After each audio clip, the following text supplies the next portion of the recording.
নবী করিম সাল্লাল্লাহু আলাইহি ওয়াসাল্লাম বলেন সাতাফতারিকু উম্মতি 73 ফিরকাতান, আমার উম্মত 73 দলে বিভক্ত হবে।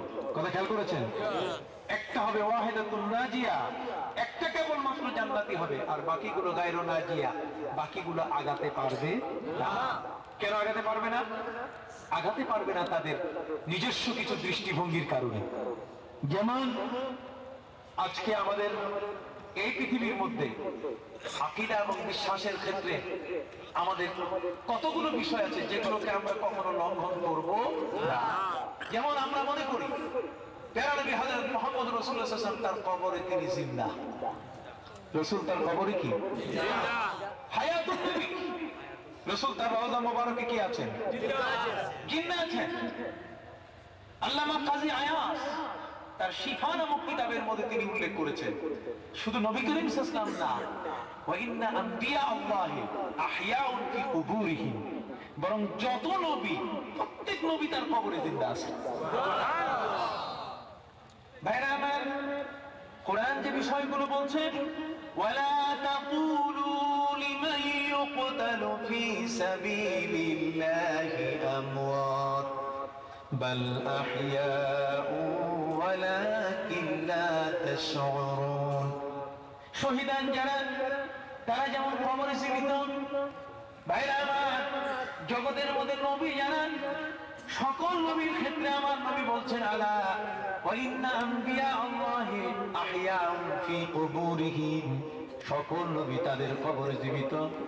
আল্লাহ পাক রব্বুল আলামিন মাটির উপরে হারাম করে দিয়েছেন ওয়া ইন্নাল্লাহা হারামা আলাল আরদি আন তাকুলা আজসাদাল আম্বিয়া, মাটির উপরে আল্লাহ হারাম করে দিয়েছেন মাটি কোন নবীর দেহকে কখনো খাবে না, নষ্ট করবে না। নবীর দেহ মাটিতে কোনোদিন নষ্ট হবে না।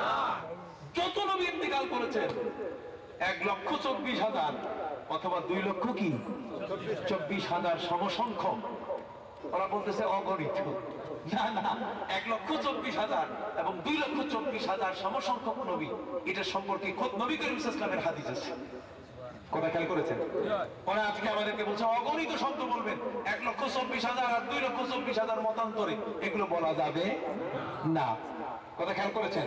মানে প্রতিটি কথায় আপনার মধ্যে ধোঁকা সৃষ্টি করে।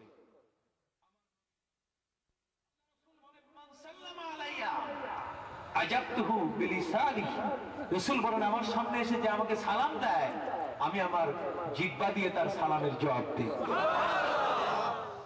কিতাবের মধ্যে লেখা আছে আজও সেই মদিনা মুনাওয়ারায় আমার রাসূল সাল্লাল্লাহু আলাইহি ওয়াসাল্লামের রওজা মুবারকের সামনে দুটো খুঁটির মধ্যে কবির কবিতা লেখা আছে।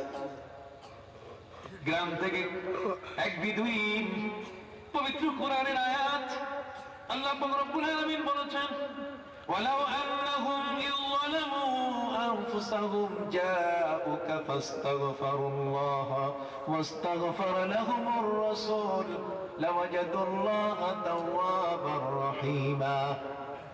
হে নবী, কেউ যদি আপনার রওজার পাশে আসে, কেউ যদি আপনার কাছে আসে, ওয়ালাউ আন্নাহুম ইযলামু আনফুসাহুম, যে অপরাধ করেছে, জীবনে গুনাহ করেছে, এমন পাপী তাপী অপরাধীরা আপনার কাছে যখন আসবে, জাউকা ফাস্তাগফিরুল্লাহ, ওরা যখন আল্লাহর কাছে ক্ষমা চাবে, ওয়াস্তাগফারা লাহুমুর রাসূল, আর রাসূলও যখন ওদের পক্ষ হয়ে আল্লাহর কাছে ক্ষমা চাবেন, লাওয়াজাদুল্লাহা তাওয়াবার রহিমা, তারা আল্লাহকে নিতান্ত ক্ষমাশীল হিসাবে পাবে।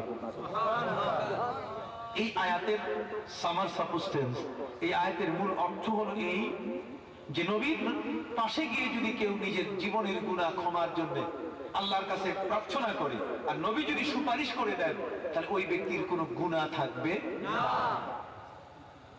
গ্রামের মানুষরা কোরআন শরীফের আয়াত ঠিকই বুঝেছে। কথা বুঝতে পারছেন? সে গুনাহ মাফের জন্য রাসূলের রওজায় আসছে। আমার রাসূলের বাড়িতে এসে আসছে, নবী করিম সাল্লাল্লাহু আলাইহি ওয়াসাল্লাম আছেন। আল্লাহ রাসূল সাল্লাল্লাহু আলাইহি ওয়াসাল্লামের মদিনা মুনাওয়ারায় আসার পরে গ্রামীণ মানুষরা দেখলেন যে রাসূল নাই, 3 দিন আগে তার ইন্তেকাল হয়েছে। মাটিগুলো অগোছালো, একজন সাহাবীর সাথে আরেকজন সাহাবীর মনের দেখা যায় মারাত্মক ধরনের বড় ধরনের আহত হয়ে তারা একে অপরের থেকে বিচ্ছিন্ন হয়ে আছেন, নবী নাই। মনে বড় কষ্ট, মনে দারুণ দুঃখ নিয়ে তারা ভারাক্রান্ত মনে মদিনায় অবস্থান করছেন। গ্রামীণ মানুষটা এসে দেখে যে উদ্দেশ্যে আমি এসেছি সে উদ্দেশ্য তো আমার নষ্ট হয়ে গেল। রাসূল নাই, কার কাছে আমি গুনাহ মাফের সুপারিশ করব? সুপারিশ চাবো আমি কার কাছে? নবী থাকলে নবীর কাছে এসে বলতাম, নবীজি গো, আমি অপরাধ করেছি, দয়া করে আপনি আমার জন্য সুপারিশ করে দেন। নবী তো নাই, কাজে আমি সুপারিশ চাবো কার কাছে? কে আমার জন্য সুপারিশ করবে? নিরাশ হয়ে লোকটি যখন নিজের ঘরের দিকে ফিরিয়ে যায়, তখন 4 লাইনের দুটো পংক্তি, 4 লাইনের দুটো কবিতার অংশ লিখে দিয়ে যান। তার একটি হলো এই, নফসিল ফিদাও লিকাবিরিন আনতা সাকিনুহু। এই গত 2 দিন আগেও আমি দেখে আসলাম, নফসিল ফিদাও লিকাবিরিন আনতা সাকিনুহু, রাসূলের রওজার সামনে ওই কবির কবিতা 1400 বছর আগে, যেদিন নবী ইন্তেকাল করছেন তার 3 দিন পরের কবিতা। কয়দিন পরে? আপনার কথা বলছেন না? কয়দিন পরে? রাসূলের ইন্তেকালের 3 দিন পরে। সবটাই যদি বেদাত হতো, সবটাই যদি হারাম নাজায়েজ হতো, তাহলে ওরা ওই কবিতাটাকে ওখানে থাকতে দিত না। কট্টরপন্থী তারা, ওয়াহাবি, নাজদি, অত্যন্ত শক্ত মনের ওরা। আমরা যেটাকে সহজভাবে রাসূল প্রেমের জন্য আমরা আমাদের জীবনকে উৎসর্গ করে থাকি, ওরা বলছেন নবী করিম সাল্লাল্লাহু আলাইহি ওয়াসাল্লাম তিনি মৃত, ইন্নাকা মাইয়িতুন ওয়া ইন্নাহুম মাইয়িতুন। উনি আর একটা পাথরের মধ্যে কোনো পার্থক্য নাই। একটা মাটির ঢিলা, একটা মাটির ঢিলা যেমন, এটা যেমন কোনো মূল্য নাই, উনি ইন্তেকাল হওয়ার পরে ওই পাথরের ঢিলা আর উনি সমান হয়ে গেছে। বাইরের খেদমতে আরজ করতে চাই, যদি তাই হয়, হযরত আব্দুল্লাহ ইবনে উমর রাদিয়াল্লাহু তাআলা বলেন, উমরের ছেলে আব্দুল্লাহ বলেন, নবীজি যখন ইন্তেকাল করলেন, আমার আব্বাকে আমি দেখেছি। আমি আমার আব্বার মুরব্বি আবু বকর সিদ্দিক রাদিয়াল্লাহু তাআলা আনহুকে দেখেছি, তারা নবীজিকে সালাম দিতেন। আসসালাম ডাক দেয়, ইয়া রাসূলুল্লাহ। নবীজি মাটিক করে, ইয়া রাসূলুল্লাহ হবে কেন? ওই মহাপণ্ডিত গুলো বক্তৃতা করে, কথা বুঝতে পারছেন? ওরা বলে ইয়া নবী সালাম আলাইকা বলা যাবে না, ইয়া রাসূলুল্লাহ বলা যাবে না, ইয়া রাসূলুল্লাহ বলা যাবে না। তো ইয়া রাসূলুল্লাহ ওইখানে থেকে কোন কেন? যারা ওয়াজ করে তারাও কিন্তু ইয়া রাসূলুল্লাহ বলে। ইয়া রাসূলুল্লাহ আপনি যাকে ইয়া হরফে নাদা দিয়ে ডাকবেন, হে তুমি কোথায়, তাহলে সে আওয়াজটা শোনার মতো তার কান থাকতে হবে। আওয়াজটা শোনার মতো তার কান থাকতে হবে কিনা? ইয়া শব্দ আমি ডাকতেছি, সেই আওয়াজটা তার কাছে পৌঁছার মতো অবস্থান থাকতে হবে। উপরে তো মাটি, মাটির নিচে যিনি, তার কাছে আমি ইয়া রাসূলুল্লাহ শব্দ বলে কিভাবে কথাটা পৌঁছাবো? ওরাও বেদাতি, শেষে ওইখানে গিয়ে পুরা বেদাতি হয়ে যায়। কথা বলেন না? ওরা এখানে বলে বেদাতি, আমাদেরকে দিতে দেয় না সালাম। ইয়া রাসূলুল্লাহ বললে, ইয়া নবী বললে, এটা ওদের ব্যাকরণের নাকি মিলে না। কথা বুঝতে পারছেন? আমি বলি তোমাদের ব্যাকরণ ধুইয়া পানি খাও। কথা বুঝতে পারছেন? নবীজির কাছে কোনো ব্যাকরণ নাই, আছে নাকি? নবীজির কাছে কোনো ব্যাকরণ আছে? নবীজির পেশাব মোবারক পান করেছে, ব্যাকরণ নাই ওখানে। কথা বুঝতে, ওখানে বিধান নাই, ওখানে বিধান উঠে গেছে। কথা খেয়াল করছেন? নবী করিম সাল্লাল্লাহু আলাইহি ওয়াসাল্লামের থুতু মোবারক গায়ে মাখছে, এখানে ব্যাকরণ নাই। কথা বুঝতে পারছেন?